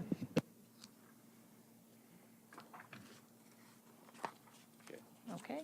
Mr. Carter. I just want to ask, Deb, don't the GIS fund is created from, like, I know Rantoul and everybody, when we put this in place, paid into this fund? Our GIS fund is different than the GIS consortium fund, okay? But I Our- mean, when it's created, then everybody pay into it. Right, Right. right. So what I'm saying, I don't think that's a burden on the county. Right. All right, any questions on the fund? We have to ask your microphone, please. Here's more money coming out of the public safety sales tax for capital replacement. You know, Right. We thought it was just for the utilities, but now here's another 86,000. No. Ever since the public safety sales tax was begun to be collected, Courts Technology was part of the public safety sales tax commitment of the county board. And there is a justice technology budget in the public safety sales tax fund. And it pays for the licensing and the software maintenance for the New World system, which is what the sheriff's office uses and is integrated with the JANO system, but it doesn't pay for the JANO system. And it also pays for technology replacement for several of the justice system offices, basically the state's attorney's office, the courts, and part of probation court services technology. Is that what these things in the capital asset? The capital asset replacement fund is where that technology, so the contribution from public safety sales tax fund for fiscal 2014 for technology replacement for those offices is $128,142, and it was $69,384 in 2013. Thank you. Any other questions on this fund? All right, let's move on. Okay, the next group of funds are the debt service funds. They begin on page 64. The first one is the Nursing Home Debt Service Fund, which is paid for from the general obligation bonds or property tax that were approved by the voters. This fund, like all debt service funds, as I've said earlier this evening, will have 2 annual principal payments and 3 semi-annual interest payments, which creates an additional payment in the 2014 budget of about $1.25 million. The debt service schedules are listed there for your information. The general corporate fund debt service is on page 66. This is where the $4 million for the courthouse construction is budgeted, and the general corporate fund share of the highway facility debt is budgeted. By bond ordinance, a portion of the 1 cent sales tax is deposited into this budget towards the debt service for the nursing home, and a portion of the 1/4 cent sales tax is deposited in this budget for the highway bond facility payment. In reality, the nursing home has been actually paying for the nursing home portion of the debt service by a transfer into this fund each year. And as was stated earlier in the nursing home budget, that transfer is greater in 2014 to cover the additional payments. The additional nursing home bond payment in in 2014 is about $246,000, and the additional highway bond payment is $47,500. The next is the public safety sales tax fund debt service, and as stated just a little bit ago, the additional payment is $2.8 million. The monies for these debt payments are accrued again in the public safety sales tax fund. And so this is just gets us to a point at the end of December where we would have been if we hadn't changed the fiscal year. And the ERI debt service, this is in the IMRF fund, and we are making our last payment in December, so we do not have to allocate any revenue to this in fiscal 2014, and this will be paid off in December, which is great news. Yeah, only took 10 years to pay off that ERI. If you are on this board for a long time, please don't ever forget that. The Highway Facility Debt Service Fund is for the portion of the highway building that was not paid for by motor fuel tax funds, and that is a $1.48 million debt service. Part of it is paid for by general corporate, and part of it is paid for by the highway fund. The additional payment in fiscal 2014 is $175,000 in principal and $11,794 in interest. Any questions about any of those? Okay. The next group of funds are the construction funds. You had new pages to insert tonight for the courts construction fund, and that was because of basically an action that was taken last Thursday night at the county board meeting. So the only project currently projected to be paid for out of this fund is the exterior renovation for the basically masonry repair and renovation project for the 100-year-old courthouse and the annex. So it had there was an original budget of $125,000 in fiscal 2013. That remains. And then the balance of the budget of $179,000 is currently budgeted in the fiscal 2014 budget. Obviously, those monies will, you will be seeing bids for that project in the future, and those decisions still rest with you.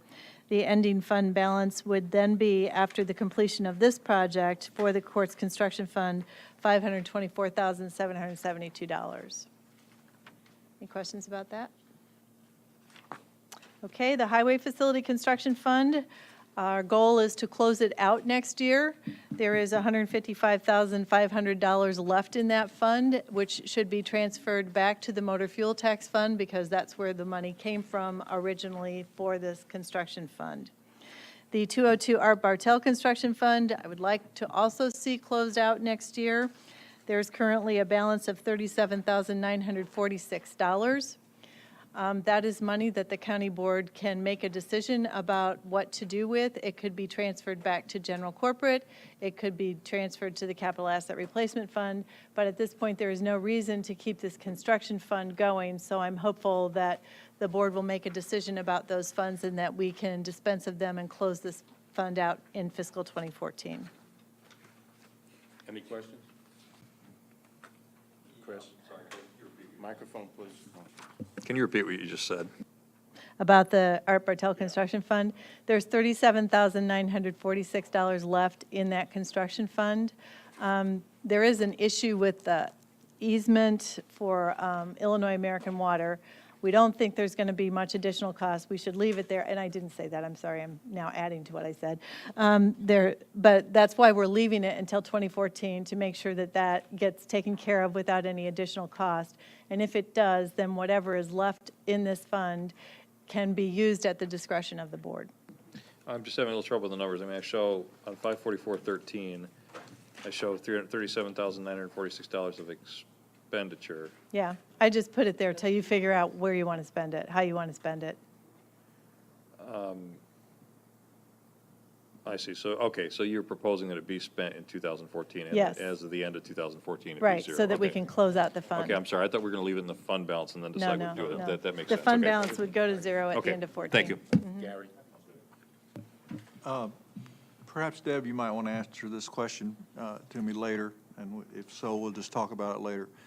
But I'm interested in the what you were talking about, there are some problems with the easements over at Art Bartel. Well, it was reported to facilities. There's something to do with an easement for, I think it's for Illinois American Water. It just needs to be cleaned up because the documentation was never done.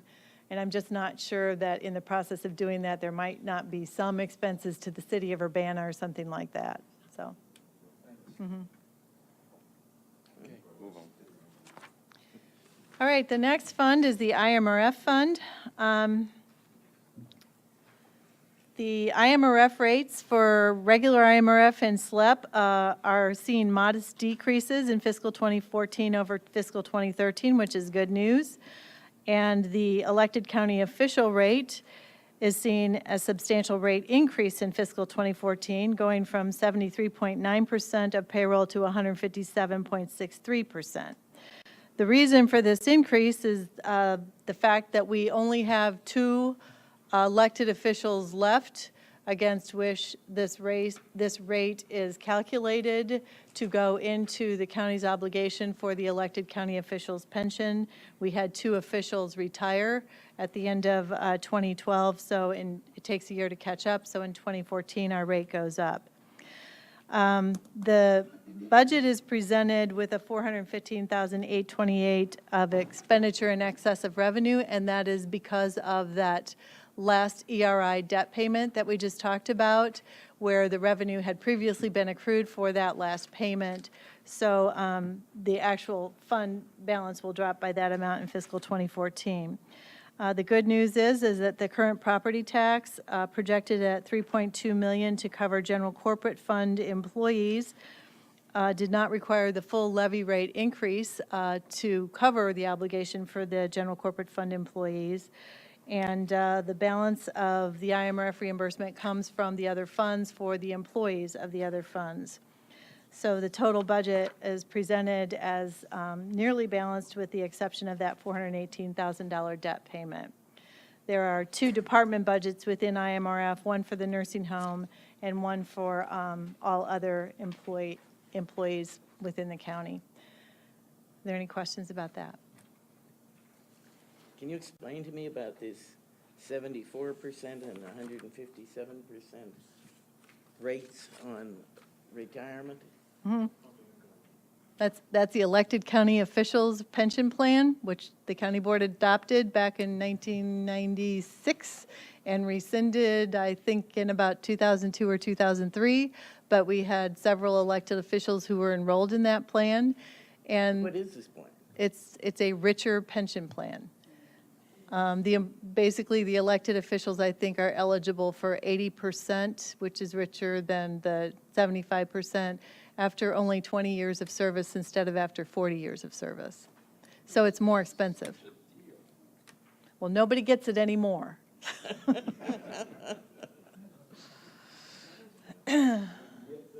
Wow. And fortunately, it's only on 2 salaries, so it's, you know, it's big, but at least it's limited. So the actual amount we're paying is not significantly more than what we've paid in the past, because we're down to only 2 salaries to calculate it on instead of 4. Okay. Patsy. Oh, the devil is making me do this. I do think we should turn around the picture of the board that made that decision in 1990. Picture of the board. Yes, right. Bad. All right. That means that Mr. Carter and, never mind. Chris? I'd just like to give the county administrator an opportunity to answer this question. Can you give us an idea of the fiscal condition of the IMRF? Oh, yes, the IMRF is at the local level, I believe we're 85% funded. At the state level, I believe they're even healthier than that. It is a well-funded program because it is funded by local governments who don't get to not make their payments. Right. And the state cannot touch the IMRF fund. Gary. I would like to emphasize that it is a very good retirement system, and they are well-funded, and we should be proud of of their management and also what the counties and the local governments have done. Yeah. Yeah. No.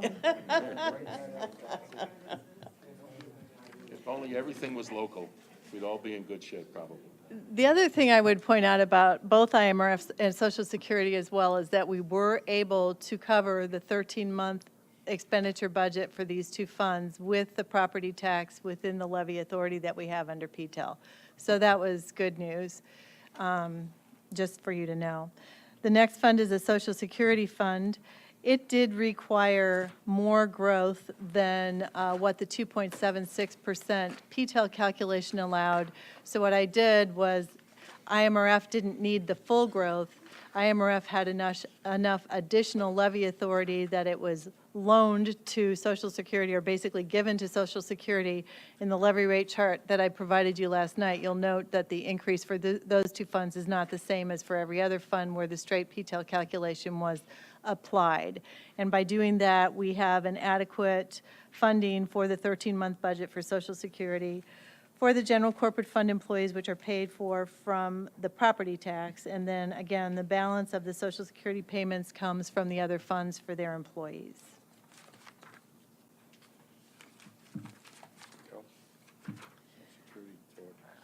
Okay, the next budget is the tort immunity tax. And the last. No, it's not the last. Oh, sorry. Okay, the tort immunity tax is a property tax, and you probably remember from last year and the year before and the year before that we've been telling you that the property tax has not been able to keep pace with the increase in expenditure for tort immunity. So tort immunity pays for self-funded, for general corporate fund, for property liability insurance, unemployment, and workers' compensation.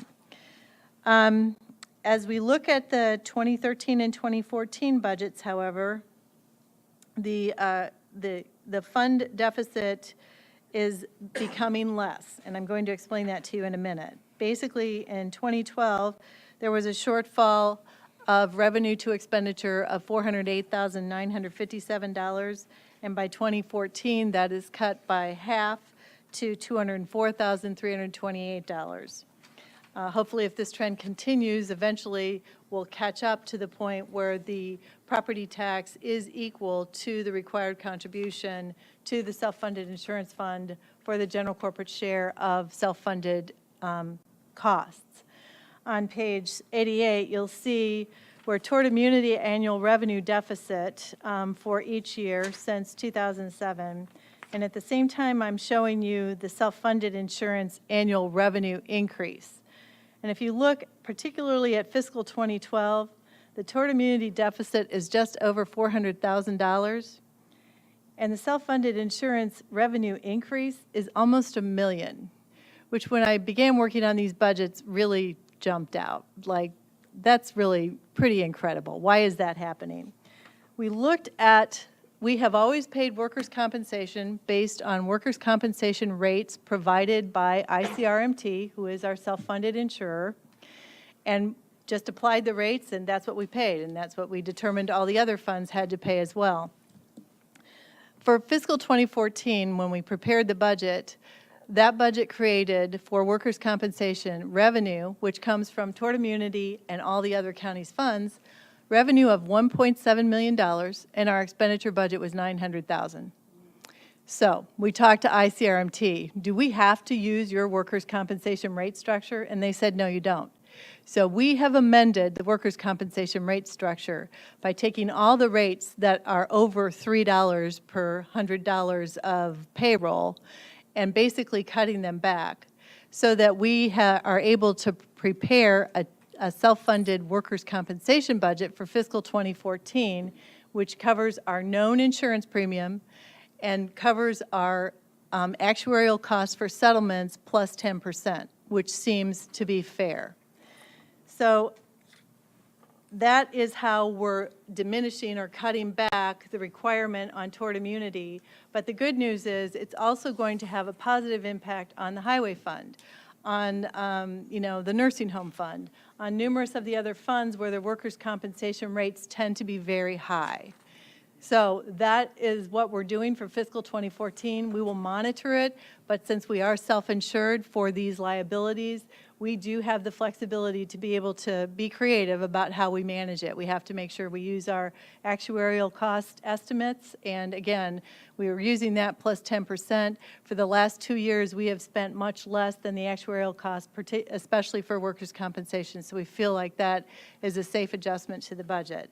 So if you then go on to the self-funded insurance fund, you'll see that as a result of what's happened over the last 7 years, even though tort immunity has a cumulative $1.7 million deficit, the self-funded insurance fund has a $3.9 million fund balance.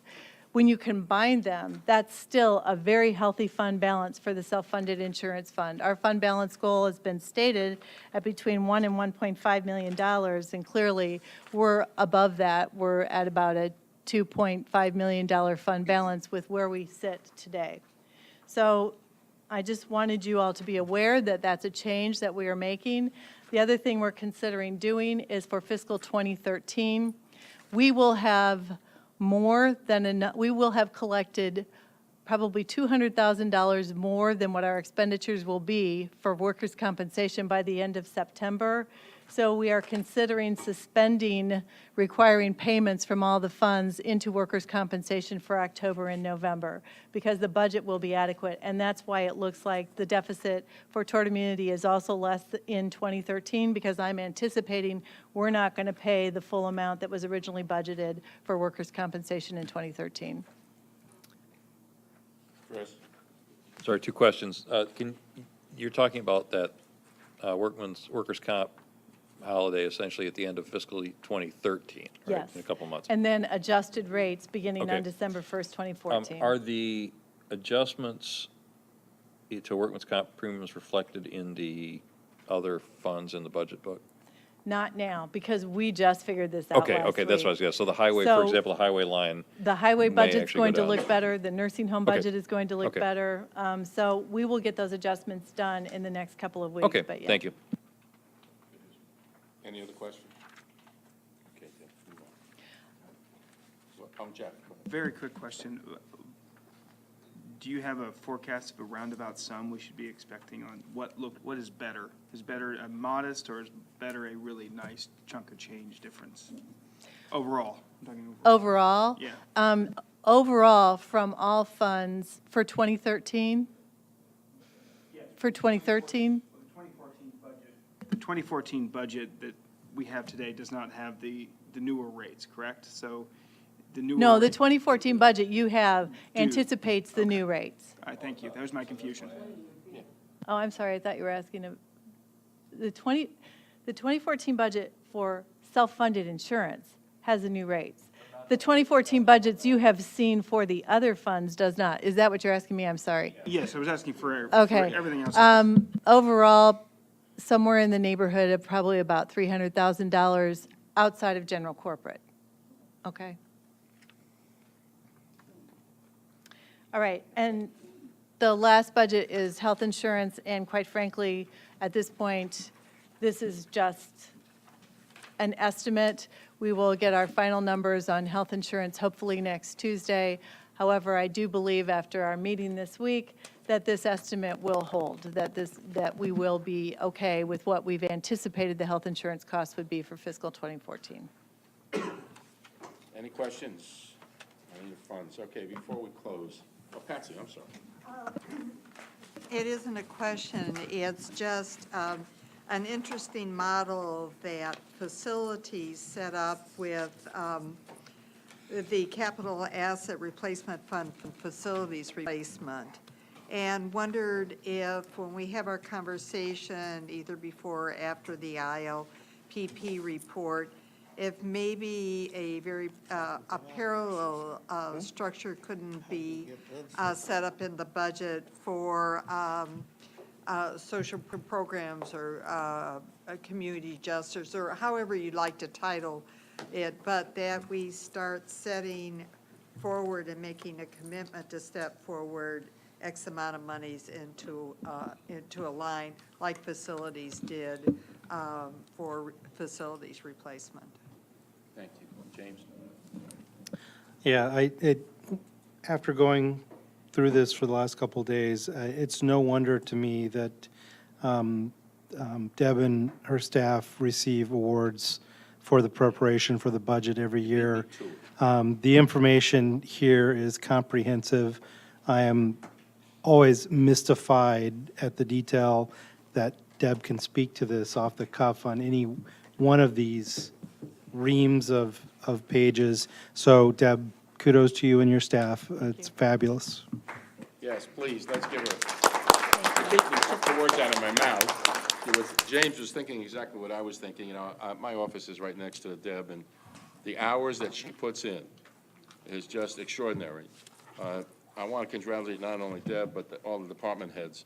This is a long and arduous program to budget, and we have a lot of lines and a lot of budgets and a lot of funds and a lot of departments. And I can only say it's been an absolute pleasure to work with Deb so closely and see the work that she does. And so with that in mind, we'll be coming up with, does someone else have something? No? No? Okay. Yeah, it's just, it's amazing how she can get it all done and all the other things she has to do. You know, this is not the only thing on her table and her plate. So we'll look forward to September, and we'll go from here. Thank you all very much for all showing up tonight. I do appreciate that. Thank you very much, and we're adjourned.